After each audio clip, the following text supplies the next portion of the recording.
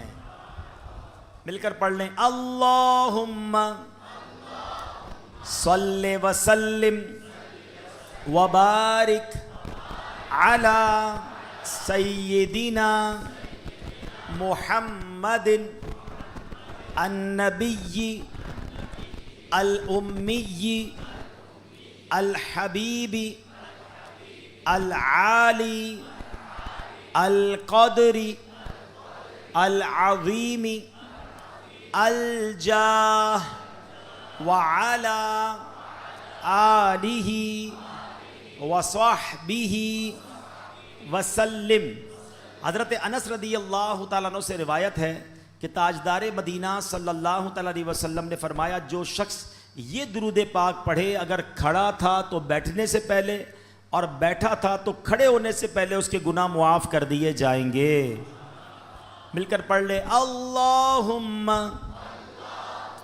صلی علی سیدنا و مولانا محمد وعلی آلہ وسلم. جو یہ درود پاک پڑھتا ہے اس پر رحمت کے 70 دروازے کھول دیے جاتے ہیں. مل کر پڑھ لیں, صلی اللہ علی محمد. علامہ احمد ساوی رحمۃ اللہ تعالی علیہ بعض بزرگوں سے نقل کرتے ہیں اس درود شریف کو ایک بار پڑھنے سے 6 لاکھ درود شریف پڑھنے کا ثواب حاصل ہوتا ہے. اللہم صلی علی سیدنا محمد عدد ما فی علم اللہ صلاة دائمة بدوام ملک اللہ. ایک دن ایک شخص آیا تو نبی پاک علیہ الصلوۃ والسلام نے اسے اپنے اور صدیق اکبر رضی اللہ تعالیٰ عنہ کے درمیان بٹھا لیا. اس سے صحابہ کرام کو حیرت ہوئی کہ یہ کون بڑے مرتبے والا شخص ہے. جب وہ چلا گیا تو پیارے آقا علیہ الصلوۃ والسلام نے فرمایا یہ جب مجھ پر درود پاک پڑھتا ہے تو یوں پڑھتا ہے. آئیے مل کر پڑھتے ہیں, اللہم صلی علی محمد کما تحب وترضى لہ. شافعی امم صلی اللہ تعالیٰ علیہ وسلم کا عظمت والا فرمان ہے, جو شخص یوں درود پاک پڑھے اس کے لیے میری شفاعت واجب ہو جاتی ہے. مل کر پڑھ لیں, اللہم صل علی محمد وانزلہ المقعد المقرب عندک یوم القیامہ۔ حضرت ابن عباس رضی اللہ تعالیٰ عنہ سے روایت ہے کہ سرکار مدینہ صلی اللہ تعالیٰ علیہ وسلم نے فرمایا اس کو پڑھنے والے کے لیے 70 فرشتے 1000 دن تک نیکیاں لکھتے ہیں۔ مل کر پڑھ لیتے ہیں، جزا اللہ عنا محمدا ما ہوا اہلہ۔ فرمان مصطفیٰ صلی اللہ تعالیٰ علیہ وسلم جس نے اس دعا کو 3 مرتبہ پڑھا گویا اس نے شب قدر حاصل کر لی۔ مل کر پڑھ لیں، لا الہ الا اللہ الحلیم الکریم سبحان اللہ رب السماوات السبع ورب العرش العظیم لا الہ الا اللہ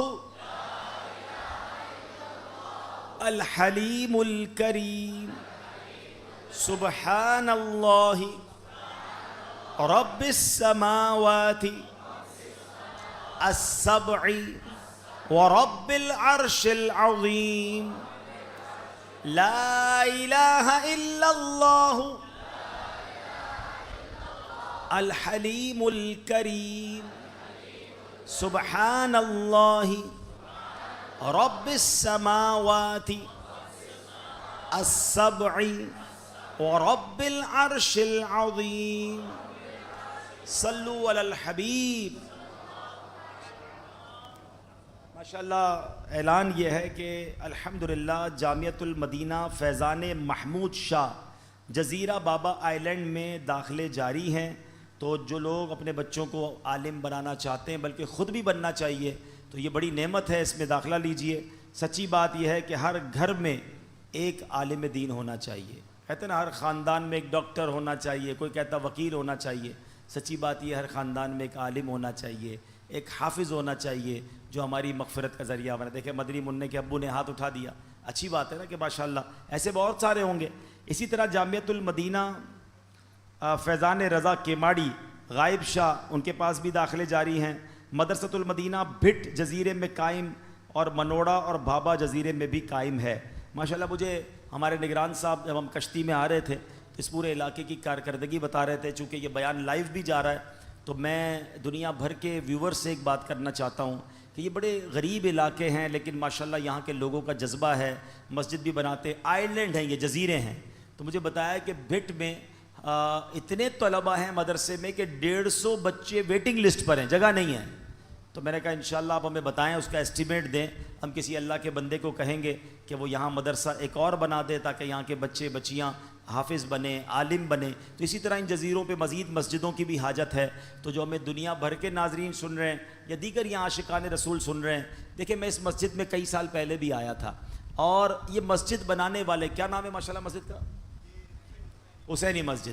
اب یہ مسجد اتنی پیاری بنی ہوئی ہے لیکن ہو سکتا ہے جب یہ شروع میں بنی ہوگی نا، جن لوگوں نے بنائی ہوگی وہ آج دنیا میں بہت سارے نہیں ہوں گے، ہیں مسجدیں باقی رہ جاتی ہیں، بنانے والے چلے جاتے ہیں، مگر ان کی قبر میں انہیں روزانہ ثواب ملتا ہے اور قیامت تک ملتا رہے گا۔ تو ہم سب بھی زندگی میں کوئی ایسا کام کر لیں، ہم سب نے جانا ہے، مگر قیامت تک ہمیں نیکیاں ملتی رہیں۔ اللہ مجھے بھی آپ کو بھی ایسی نیکیاں کرنے کی توفیق عطا فرمائے، آمین بجاہ النبی الامین صلی اللہ علیہ وسلم۔ صلو علی الحبیب۔